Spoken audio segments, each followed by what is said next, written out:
I'm Roman Yossi of the Nashville Predators. I'm Matt Duchesne of the Nashville Predators. I'm Justus Aros of the Nashville Predators. I'm Ryan Johansson of the Nashville Predators. You're listening to the Renegades of Puck with Crazy Charlie. Welcome to the bunker. Welcome to the Renegades of Puck podcast. I'm your host and captain, Crazy Charlie Saunier. And before we get to the No Half Step in Hockey coverage, let me direct you to our home website, renegadesofpuck.com. Once you go to renegadesofpuck.com, you learn everything you need to know about the show. And once you're getting educated about the show, you can click on that merchandise tab, and that's going to take you to our classic logo tee, our Pride logo t-shirt, all of our different special event t-shirts, our Last One to Die logo t-shirt that's right here, brand new in the online store. And all the gimmicks you've come to know and love and expect from the Renegades of Puck are all still available and for sale. That's the most important thing right here, isn't it? Socks, throw pillows, wall arts, bed sets, so much more. Outfit your entire body, your entire home, or your entire town. I don't care. Just buy some merchandise, please. Stick taps, love, and respect, though, those of you who have. Social media, critical importance here. Renegades, listen up. This is how you can help out the cause. Please go to TikTok, go to Instagram, go to Facebook, even Twitter if you're still into that, and follow the Renegades of Puck and help us out. Spread the word, Renegades. We sure could use the support. And you can also check out Renegades of Puck TV right there on YouTube. Thank you so much to all the recent subscribers, except for that one that jumped off on us. We don't appreciate that, but you're always welcome back in the trenches. When you get ready to come on back in, please do, and join the other couple of hundred subscribers that we have on YouTube at this point in time. The audio platforms, we are killing it on the audio platform. The podcast is doing great. Over 3 million listens already for the year 2023, and that is all completely and respectfully to the Full Press Hockey Network. We sure do appreciate what you guys are doing behind the scenes, getting us on more platforms in front of more Renegades than ever before. It is truly exciting times here for the Renegades of Puck, and we sure do appreciate you having our back on all of this Milwaukee Admirals and AHL coverage. We love it here in the bunker and in the trenches with the Renegades of Puck, and we're so happy that you do as well. Thanks for getting us out there in front of such a wide, diverse, and global audience. Again, stick taps, love, and respect to everyone at Full Press.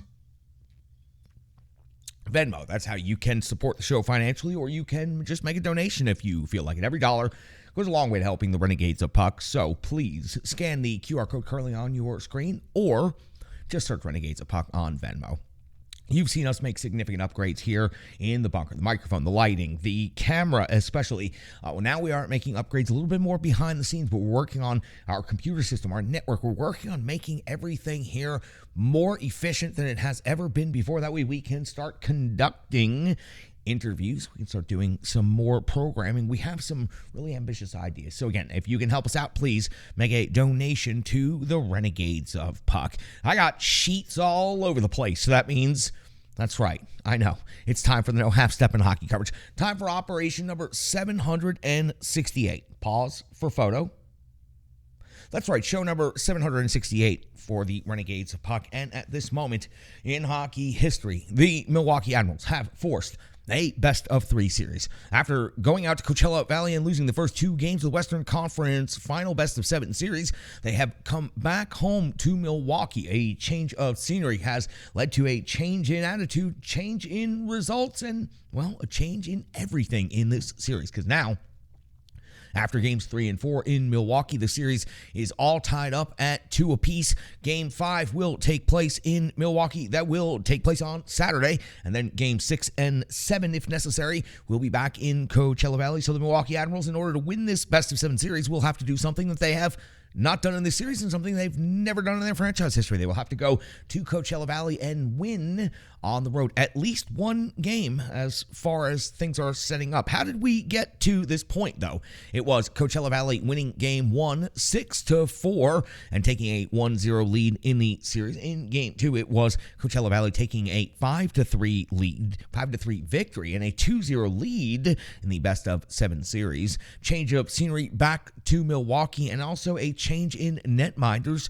Carl Taylor pulling the bold decision to put Askarov on the bench and bring Devin Cooley in to start game 3, and was rewarded for that decision with a 3-1 victory. Cooley looked especially calm and collected in that game for not having played a single minute in the playoffs. That got the Admirals on the board and back in the series.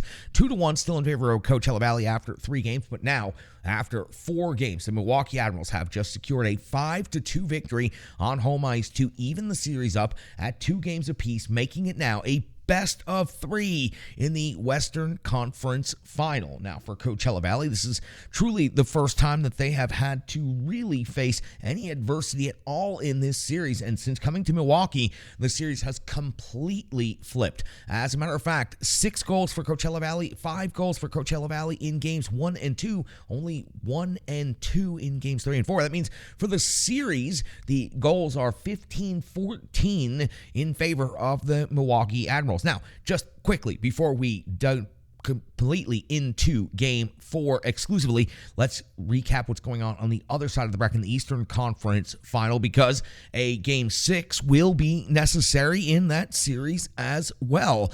Rochester securing a 4-1 victory over Hershey. Now Hershey leads the series 3-2, but Hershey was just in absolute dominant form, winning 3 games in a row to take a 3-1 lead in the series. Now Rochester back on the board, making it 3-2 in that best of 7, and now Rochester will be at Hershey for game 6 and possibly game 7. So both series will go at least 6 games in the conference finals for the Calder Cup playoffs.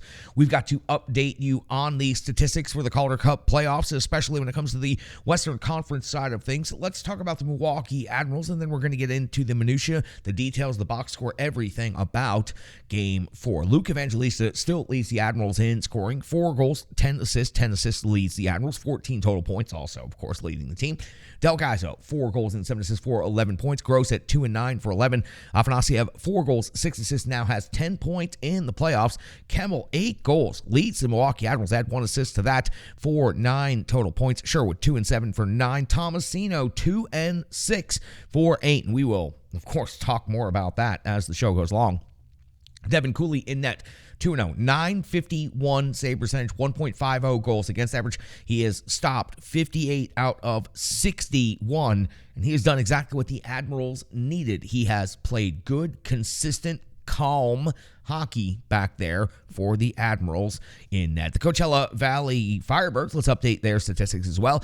Joey Decord, not the same netminder these last 2 games as he had seemed to be for the beginnings of the playoffs. Now 10 and 7 overall for the Calder Cup playoffs, a 923 save percentage, and the Admirals have dinged his numbers up just a little bit now, a 2.41 goals against average. That is certainly up from where it had been.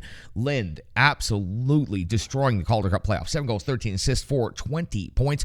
McCormick's at 11 goals and 8 assists for 19 points. Evans 2 and 13 for 15. Hughes no goals but 15 assists out there on the blue line for 15 total points. True 5 and 9 for 14. McKenna 6 and 6 for 12. Highly impressive what Coachella Valley has been able to do on the offensive side of things. So that has you all set up for Game 5 coming up in Milwaukee between the Admirals and the Firebirds. Best of 3 now. Admirals seem to have the momentum at this point in time after 4 games. It certainly didn't seem like we would be saying that after the first 2 games, but a change of scenery is what we called for, and it was absolutely necessary. Now the Admirals back at home playing incredible hockey on home ice. Really, truly looking like the Admirals team that we had seen all season long. All right, that's going to do it for the intro and the setup. We got to get to the Rebirth Sports full game recap because we got to go back and talk about everything that happened in Game 4. So let's get to it right after this. Hockey players are as unique as the game itself, and your uniform should be tailored to fit you. Rebirth Sports is your sports apparel tailor. From shells, bags, warm-ups, hats, hoodies, branding, and more, let Rebirth Sports be your custom hockey tailor. And don't forget to tell them they do more than just hockey. Rebirth Sports on Facebook, Twitter, and Instagram. Rebirth Sport, a match made in hockey. We go all the way back to June the 1st of the year 2023, and yes, the Milwaukee Admirals are playing hockey into June in the conference finals, taking on the Coachella Valley Firebirds in Game 4 of the Western Conference Final, best of 7 series, and the Rebirth Sports full game recap starts just 29 seconds into Game 4, and Olofsson's shot is stopped by Cooley, and then we are going to stop the game for a long time. If it wasn't for the viewers' sanity, I would do the joke of just pausing for the entire length that this review took, but even this seems awkward and lengthy, and trust me, there was another several minutes to go. At the end of all of that, it was determined to be No goal on the rebound, put back just 29 seconds in. So basically, we restart the game, and at 59 seconds into the first period, it's Decord coming up with a save on Afanasiev. It's the first shot on goal of the game for the Milwaukee Admirals. 4:47 of the first period. It's Cooley coming up with a save on Lynn, but at 5:13 of the first period, Schulte coming up with his 5th goal of the playoffs for Coachella Valley, giving them a 1-0 lead. Firebirds pick up the goal on a long shot with heavy traffic in front of the net. Coachella Valley now leading Milwaukee 1-0, just 5:13 into the first period. 8:25 into the first period. It's Decord coming up with a save on Gravel. But at the 10-minute even mark, it's Philip Tomasino's 2nd goal of the playoffs. The shot ricochets over the shoulder of Decord just as you draw it up. Tomasino's 2nd goal of the playoffs gives the Milwaukee Admirals their 1st goal of the game, tying the game up at 1 apiece with the Firebirds. At 10:55 of the first period, it's Cooley coming up with a save on Rafferty. 11:41, Cooley comes up with a save on Lynn. 13:41, Kache and Stastny off to the box. 2 minutes each. That leads to a 4-on-4 at 15:12. We would see Willsby off the box. 2 minutes for interference. Cooley would have to come out with a save on McCormick. Then Cooley would come out with another save on Lynn at 19:41 of the first. Lynn would be off to the box. 2 minutes for goaltender interference. Just absolutely running Cooley here at the end of the first period, trying to get in his head, trying to throw him off his game, trying to get him uncool. He's not that kind of character. He wouldn't fall for it. Penalty would carry over into the second period. The shots on goal in the first period would be 12-11 in favor of Coachella Valley. 1 goal apiece. Of course, the carryover is 141 in the second period on the clean sheet, and that's where Joey Decord is going to work. And Joey Decord's coming up with a save on Sherwood. Then Decord's coming up with a save on Ratcliffe with Afanasiev's follow-up. But then Ratcliffe's 3rd goal of the playoffs comes as a result of solid traffic by Philip Tomasino and some close-range jam. There were a lot of sticks in there. As a matter of fact, at first, the goal was misidentified. Later, true to Ratcliffe, his 3rd of the playoffs. 2-1 now in favor of Milwaukee. 2:01, though, into the second period. It's Wichow, his 3rd goal of the playoffs. Long shot through a strong screen. Again, this seems to be one area, one way that they're finding their way to Cooley. The second time in this game, long shot through some heavy traffic with a good screen. This was tough hockey to see right here. Very good battle going on in front of Cooley. 2-2 is the hockey game now in the second period. Just 2:01 in 3:19 in the second period. It's Cooley coming up with a save on Petman. 5:40. Decord comes up with a save on Afanasiev. 6:20. Decord a save on McEwen. 7:37. Decord comes with a save on Willsby. 7:37 is also the time when Wichow picks up a penalty. 2 minutes for slashing, but Luke Evangelista is also going to be heading off to the box shortly after that. 2 minutes for holding, circumventing that power play. That special teams exchange would come and it would go. And at 10:48 of the second period would be Lynn picking up a penalty. 2 minutes for tripping. Decord would have to come up with a save on Evangelista's breakaway out of the box right here. Evangelista, great opportunity to put the puck into the net right there. Campbell's going to score on the power play for the Admirals. It's his 8th goal from the left circle, delivered immediately to the top corner on the right-hand side of the net. Campbell's 8th of the season, leads the Milwaukee Admirals and puts the Milwaukee Admirals back in the lead. 3-2 over Coachella Valley. 12:09 of the second period. It's Cooley coming up with a save on Hayden. 15:39. Why not? Cooley another save, this time on Evans. 16:45. Cooley back to work with a save on Rafferty. We are over to the backside of the sheet to find at 17:28 of the second period. It's Ratcliffe heading off to the penalty box for 4 total minutes. 2 separate individual minors. The Admirals PK would have to go to work, and they certainly would. Cooley would come up with a save on Lynn. Then Cooley would come up with another save on Hughes. We'd hit the intermission. One of the power plays is expired. Now the second one would carry over for 1:28 into the third period. But before we get that, putting up a stop sign. The Coachella Valley Firebirds are out shooting Milwaukee Admirals 23-22 after 40 minutes of hockey. Now, to that carryover of 128, we would find the Admirals going to work. It would be McCarron's shorthanded goal that was set up by Jankowski. This setup was just simply, that's what we like to call on this show, world-class distribution, and Mark Jankowski was running that desk like an expert tonight. McCarron, his 3rd of the playoffs, shorthanded, puts Milwaukee up 4-2 over Coachella Valley. 3:37 of the third period, Decord comes up with a save on Sherwood. 4:39, Decord a save on Thompson, but then at 6:25, Cooley a save save on Schultz, 8-16. Thompson is off the box, 2 minutes for hooking. Devin Cooley is about to clock in for some significant work right here. A save on Lind, a save on Hughes, another save on McKen, and Cooley is just doing the work right here. And then at 14-26, Cooley continues doing the work. This time a save on True, 16-22. Cooley, another save on Troransky, and 17-18, Afanasiev was headed towards the empty net on a breakaway. A penalty would have awarded him a penalty shot since there's no goalkeeper in the net. He is just awarded directly a goal, even though it would be fun to watch a player take a penalty shot on an empty net. Who knows? We all saw Craig Smith miss an empty net from less than 3 feet away one time. You never know what can happen. But in this case, the goal is awarded, though there was quite a bit of confusion. Afanasiev is awarded the goal, his fourth of the playoffs. That gives Milwaukee a 5-2 lead. That would be your final. The shots on goal, 32-26 for Coachella Valley. So the Admirals only generating 4 shots on goal in the third period, even though they did have a 2-goal lead for the majority of the period, and they had a 3-goal lead there late in the period. Now, before we finish up the recap, we have to talk about what happened at the 20-minute mark. There were a couple of minor penalties assessed, but that truly, it doesn't tell the story. If you had to kind of stick with it to see what happened, Kemmel appears to have been hit at the very end of the game. It was off camera, and there was not a truly good description of what happened. But the Admirals certainly were pissed about what had happened. Michael McCarron was seeming to take it the most personal, and he was looking to fight everyone on Coachella Valley. The two teams basically just stood around on the ice, chirping back and forth, and every once in a while, it was almost like a pro wrestling scrum where one guy would try to break away from the pull apart, but the officials stayed between them. Michael McCarron had to be escorted, hugged, bear hugged, and moved off the ice. But it kept on going for a few minutes, but it finally did subside, and I don't believe there's going to be any disciplinary action.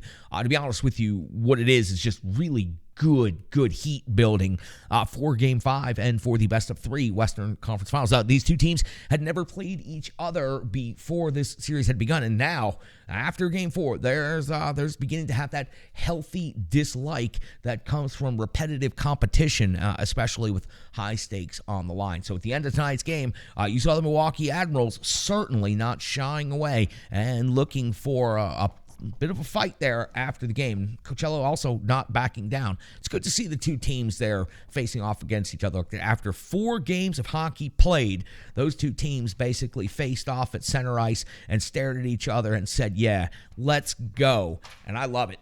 Love it. Western Conference AHL playoffs, now a best of 3. That was the Rebirth Sports full game recap. We've got so much more coming up on the Renegades of Puck podcast right after this. Hello, hello, hello. I'm Tracy, owner-operator of Strong Style Fitness. And that's me and my training assistant, Rizzo.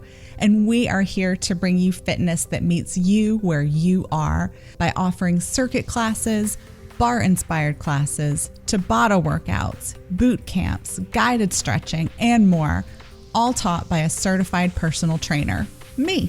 To learn more, go to our website, strongstylefit.com. Subscribe on YouTube at Strong Style Fitness. Follow on social media at Strong Style Fit. But most importantly, let's get you moving. It doesn't matter if it's your first workout or you've been doing it for years. Strong Style Fitness has the workout that meets you on your journey and helps you along the path to a happier, healthier life. I understand where you've been, what you were going through, and where you were going, and I want to take you there. We'll see you on the mat. Mwah. Devin Cooley in this game, 30 out of 32. Both goals against seemingly to have the same pattern. Long shots, heavy traffic. Now, those screens were very, very good professional screens. Very difficult shots to see. Cooley had a tough time tracking it, seeing it through the traffic, and getting a hold of it. But those are the only 2 goals against in this game. And the team in front of him scored 5, and the defense played quite well. And he made the saves that he needed to make. As a matter of fact, I made the notation. It was another calm night of just making saves. 30 saves seemed like a rather routine night for Devin Cooley. Now, the third period, he certainly faced a heavier shot volume in the third period. It was 9 shots for Coachella Valley versus 4. So the Admirals let Coachella Valley kind of get a little bit more offensive time than they had at other times of the game. But Cooley, outstanding in the first 2 games that he has played. 2-0, 9.51 save percentage, 1.50 goals against, and he stopped 58 out of 61. And again, it's the calming influence that he has over the players in front of him. The Milwaukee Admirals have been a very different team since Cooley has taken over net, and also since they switched back to home ice. Another player that has turned this series completely around. I know, a lot of weird points tonight. It's really late.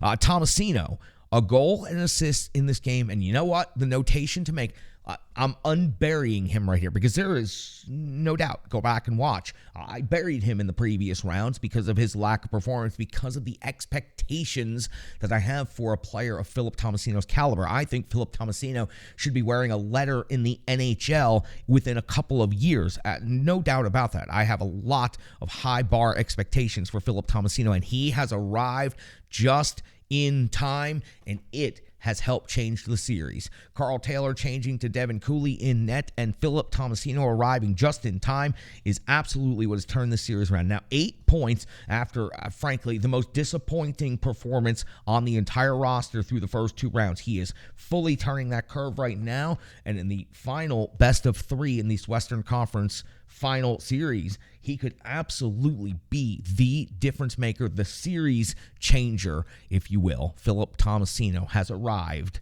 just in time. Told you the time was getting short, but he got here.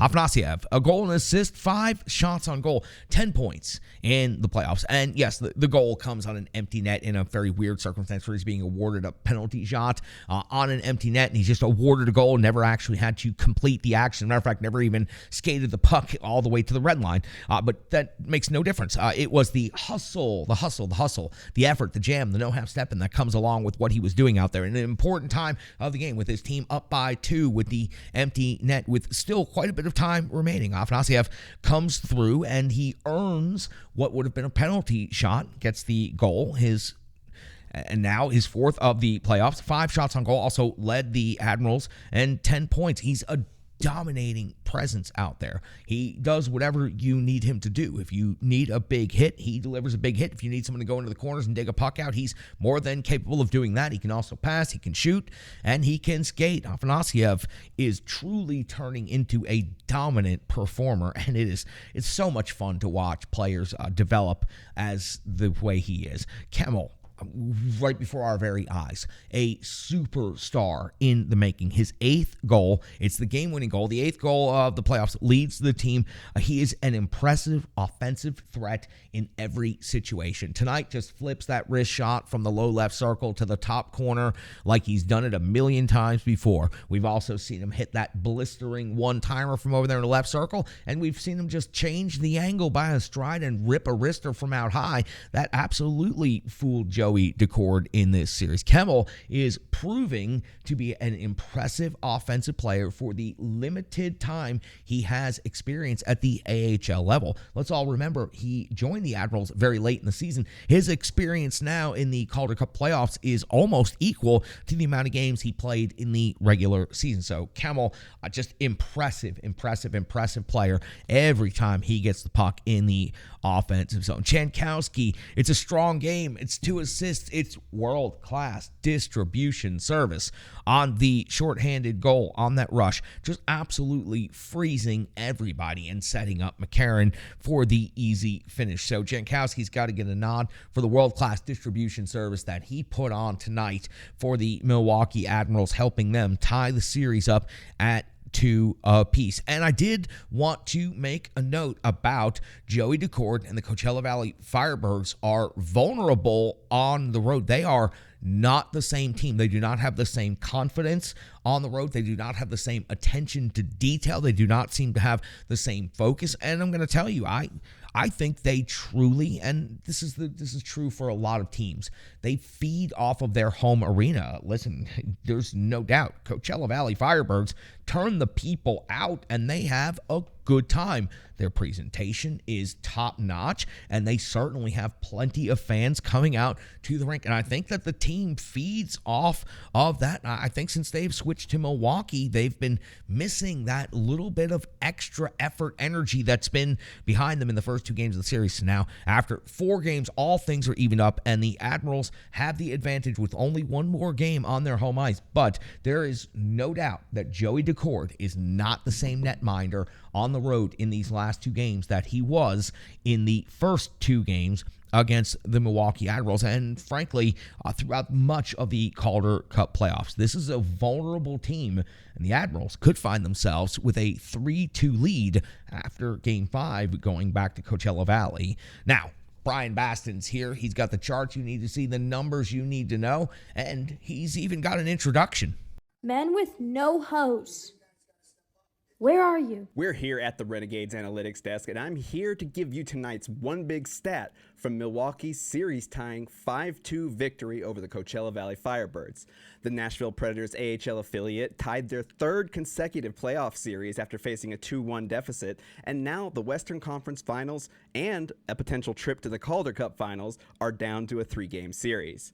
While more needs to be said, of course, about goaltender Devin Cooley's performance in relief of Yaroslav Askarov in back-to-back home wins, one performance tonight, though, stood out above the rest. And if you have eyes and have watched these Admirals in the playoffs or follow me on Twitter, it's pretty easy to see that rookie Joakim Kemell is the topic of tonight's one big stat. Joakim Kemell arrived in Milwaukee late in the AHL regular season after a successful campaign overseas and wasted no time getting acclimated to the North American ice. In his 14 regular season games, Kemell accrued 6 goals and 7 assists for 13 points, nearly a point per game average. Not only that, but he also picked up 3 of those goals on the power play, and 2 of those tallies were game winners. But if you thought he took advantage of matchups at the end of the regular season, the challenge of playing that well against the best in the AHL seemed like a tall order. But the former first-round pick instead rose to the challenge and not only leads all rookies in playoff goals with 8, but he's only 3 behind Coachella Valley's Max McCormick by 3 goals. And even that second-place total, though, is kind of misleading.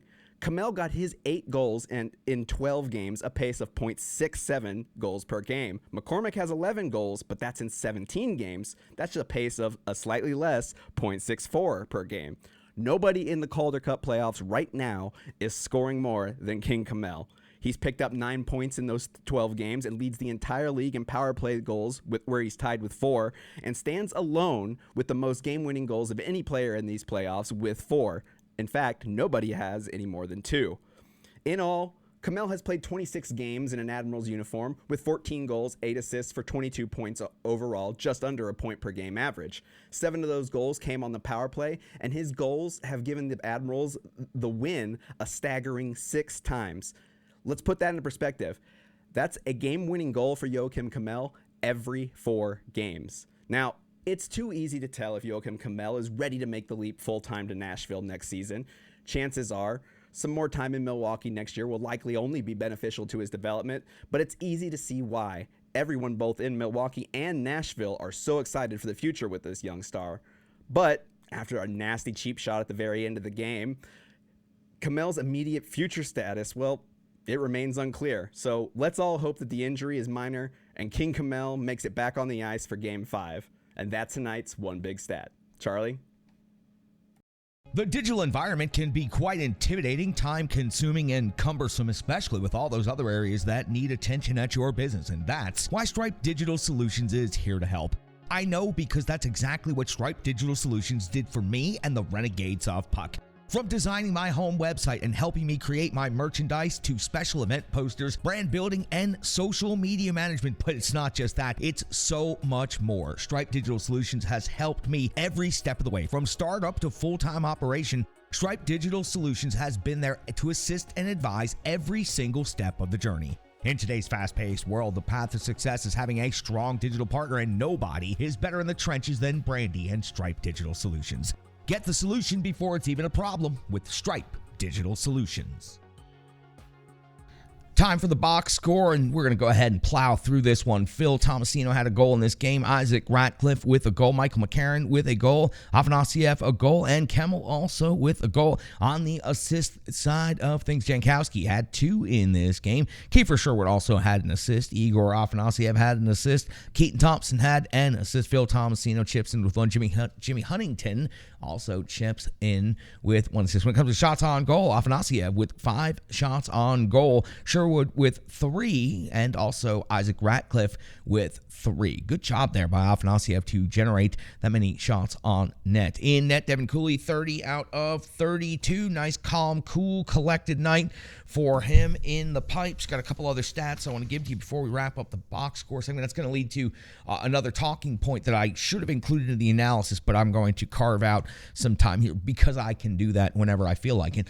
Let's go over shots on goal for the series at this point. In this game, in Game 4, 32-26, Coachella Valley outshoots the Milwaukee Admirals. That represents the 3rd time in 4 games that the Coachella Valley Firebirds have outshot the Milwaukee Admirals, all except for Game 3. The shots on goal for the series, Coachella Valley has 127. Milwaukee has 112. Now, special teams. This is what I just mentioned, and I wanted to make sure we carve out a moment or two to talk about this. I bagged on the Admirals for their special teams play in Game 1 and said that if they didn't turn that around immediately, they were going to find themselves out of the playoffs, and they have absolutely turned it around. Let me give you the numbers and the evidence as to how they have turned it around. Now, the Admirals in Game 1, their power play was 0 for 3, and they gave up a shorthanded goal. In Game 2, 1 for 4. In Game 3, 0 for 4, but they did win that game. In Game 4, though, 2 for 3. Now, in the posts in this series, 3 for 14. The Coachella Valley Firebirds, though, their power play has not picked up a goal since the first game. So they were 1 for 4 in Game 1, 0 for 5, 0 for 1, 0 for 5. So 1 for 15 in the series, and this is much like the way the Admirals were able to defeat the Texas Stars. The special teams battle came into play. So the Admirals penalty kill then obviously is 14 out of 15. It hasn't given up a goal since the first game, and the Coachella Valley Firebirds power play penalty kill is 11 out of 14 in the series, giving up 2 in critical Game 4. That's going to do it for the box score. That's going to do it for the stats. Let me see what else we got on the sheet for operation number 768. It's the most obvious thought of all. It's a best of 3. Magnificent. We've gone from a best of 7 and Coachella Valley being up 2-0 in that best of 7. Now after 4 games, it's tied up at 2 apiece, and the Admirals have come back home and have stormed back into the series looking very much like the team that we covered and we saw throughout the entirety of the regular season and the first 2 rounds of the playoffs. Now they are in a best of 3 for the Western Conference Final. One of these 2 teams is going to skate for the Calder Cup in the final series coming up here in just about a week's time, down to a best of 3. Just absolutely incredible. It's going to be Saturday is going to be Game 5, and then Game 6 is going to take place on Monday, and then Game 7, if it is necessary, will take place on Wednesday night here. Wow, it's going to be incredible. So much fun to cover this and so much fun to watch it. And Milwaukee has the momentum after 2 games in the series, down 2 games, changed a netminder. They were completely down and out, but now they've got the momentum.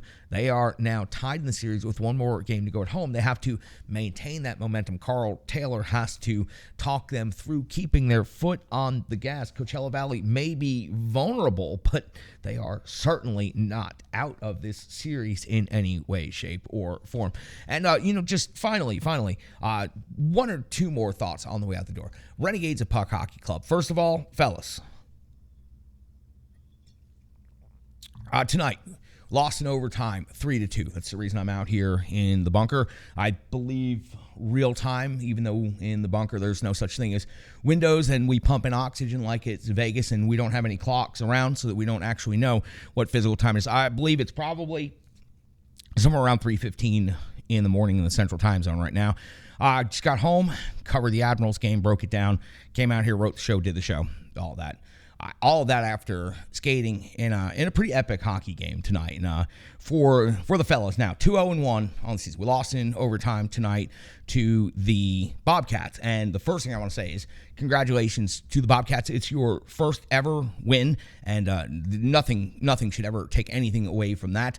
And I should have been in the handshake line shaking your captain's hand and congratulating him on the first win. But I had questions and I had things I needed to get figured out and talk about with the referee after the game. That all aside, nothing should ever be taken away from the Bobcats winning that game. The Renegades of Puck down 1-0 late in the game. I had to move up to center tonight. Chris Brady out for the season. It's terrible injury. I have, as a captain for a solid week, I have sat and thought about how, I send a player out there and the only thing I want to do is send them home. I want every player to have a good time. I want them to have fun, and I want to send them home healthy, and I want to send them home happy. And last week, I know I sent Chris Brady home happy. I know I did, but I didn't send him home healthy. Now he's going to be out for the season. That's something that weighs pretty heavy on a captain. So I stepped up to center for the first time in over 2 years and try to fill Chris Brady's skates. And I am not Chris Brady, and trying to fill his skates was a mistake. There's only one Chris Brady, and when Chris Brady's ready and healthy and back in the lineup, I cannot wait for that to happen. But I'm going to have to figure something out at center for Chris. But back to the game. Down 1-0. Renegades just struggled to kind of put passes together tonight. Really tough on our breakouts and tough getting through the neutral zone. Give it up to the Bobcats. They did a good job of disrupting and breaking things up. But down by 1 late. I kept the puck in the zone. I flipped it over to the D because I was facing the wrong way to get it towards the net. I flipped on net. Chris Martel, just an incredible redirect into the net. Just an awesome goal. Congratulations, Chris Martel. I love that play, man. Just bringing the jam. So tied up at 1 apiece. And then Ben just throws the puck at the net. Sometimes the best shot is, just a harmless shot. It wasn't harmless. It was a good shot. Nice high up by the goaltender's shoulder and ear, and it got the right bounce off the goaltender's mask and into the net. Renegades of Puck had a 2-1 lead. We could not protect that lead. We left someone wide open in the slot with just a few seconds left with the empty net scenario with the extra attacker. It was the extra attacker that jumped on, got into the quiet area in the slot, and he finds himself a goal through the 5-hole, tying it up 2 apiece. We found ourselves in overtime, and the Bobcats got the victory. Doesn't matter how it happened. We didn't respond to the defensive play. We weren't there to meet the play, and Bobcats pick up the victory 3-2 in overtime. We pick up the point for getting 2 overtime, so we came back, and to be honest with you, we didn't play like ourselves. For me, I was very in my head in this game. I think for a couple of the guys, there were a lot of thoughts about the injury that happened and about maybe some of the things that went on last weekend, and we were without one of our true greats on the blue line, Dustin Poole. So Renegades Puck now 2-0-1 on the season. I'm so proud to be the captain of that team. I love that team, and I for fellas, I know you guys are going to check this out, and you're going to see it at some point. So I didn't mean to be sulky after the game, and I didn't mean to have my head down. I just felt that I didn't perform up to the level and the standard that I need to perform to be the leader of the team and to be the captain of the team. And all I want is to do the best I can for the squad at all times, every shift. And I got to get back to doing the little stuff, and I got to get back to doing the things that I do well. And I'm not worried about it. I will be there, and I'll figure it out. And last thing, before we head out the bunker, I am...